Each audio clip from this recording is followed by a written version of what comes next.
இங்கே ஒரு கடை முதலாளி இருக்கிறார். அவர்களிடம் ஒரு பாடல் பாட கேட்போம். ஐயா வணக்கம். ஒரு அழகான ஒரு பாடல் பாடுங்க பார்ப்போம். ஆமா. என்னத்தான் கட்டிக்குங்க, என்ன மட்டும் தொட்டுக்குங்க, உன்னை சுத்தி வரக்கூடாது பொம்புளங்க. இந்த எண்ணத்தில வந்ததுதான் இந்த புத்தி. என்னத்தான் கட்டிக்கணும், என்ன மட்டும் தொட்டுக்கணும். நானும் ஏதோ வில்லடி பாட்டு பாடின மாதிரி பாட்டை பார்த்து பயங்கரமா பாடுவாரு. நான் என்னத்த பல்லும் பரட்டையும் பாட்டு பாடு. உங்களுக்கு பல்லு மட்டும் தான் போச்சு, எனக்கு பல்லும் போய் சொல்லும் போயாச்சு. சொல்லும் போய் மேலே இருக்க இது கொண்டையும் போயாச்சு. ஐயோ வயசு 64 பிறகு இம்மடும் பாடினா எனக்கு வயசு 100 கிட்ட ஆயாச்சு. என்ன இதெல்லாம் நீங்க எல்லாம் கொச்சி பிள்ளை மாதிரி இருக்கு. சரி, அப்போ வேற என்ன பாட்டு தெரியும்? எம்ஜிஆர் பாட்டுல ஒரு பாட்டு பாடு. எம்ஜிஆர் பாட்டா? நான் ஆணையிட்டால் அது நடந்து விட்டால். நீ பாட்டு பாடியா?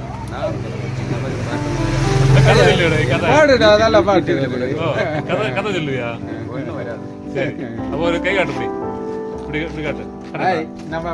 ஓகே, தலைவர்கிட்ட பாட்டு கேட்க. சரி சரி தலைவர், அப்போ எம்ஜிஆர் பாட்டு பாடுங்க.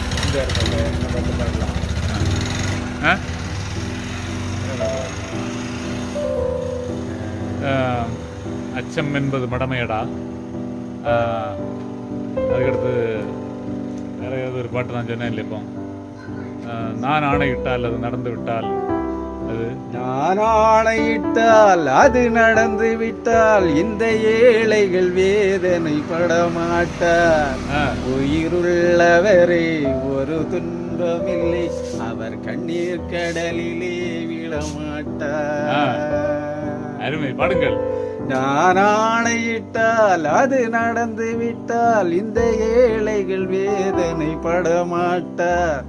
உயிருள்ளவரே ஒரு துன்பமில்லை, இவர் கண்ணீர் கடலிலே விழமாட்டார். ஒரு தவறு செய்தால் அதை தெரிந்து செய்தால் அவன் தேவன் என்றாலும் விடமாட்டே. ஒரு தவறு செய்தால் அதை தெரிந்து செய்தால் அவன் தேவன் என்றாலும் விடமாட்டே. நான் ஆணையிட்டால் அது நடந்து விட்ட. இது ஏது காலத்துல உள்ள பாட்டா? ஆனா நல்ல பாட்டு, நல்ல பாட்டு. வரி மறந்து போச்சு. வரி மறந்து. சரி, அப்போ தலைவர் நீ நிறைய பாட்டெல்லாம் கேட்டு வைங்க. பழைய பாட்டுகள் எல்லாம் இளம் தலைமுறைகளுக்கு ஞாபகப்படுத்தும். அவ்வளோதான் நம்மளால முடிஞ்சது. வேற நம்மளால முடிஞ்சது ஒன்றும் இல்லை. நமக்கு புதுசாக ஒரு பாட்டுறது தெரியாது. பழைய பாட்டு தத்துவ பாடல்கள் எல்லாம் நம்ம இளைஞர்களுக்கு எடுத்து சொல்லுவோம். சரி, செய்தியை முடிக்கலாமா? செய்தியை அல்லங்க நல்லது இல்லையா? சரி, ஓகே, மகிழ்ச்சி. தலைவர் எப்படி சொல்லுங்க? ஓகே.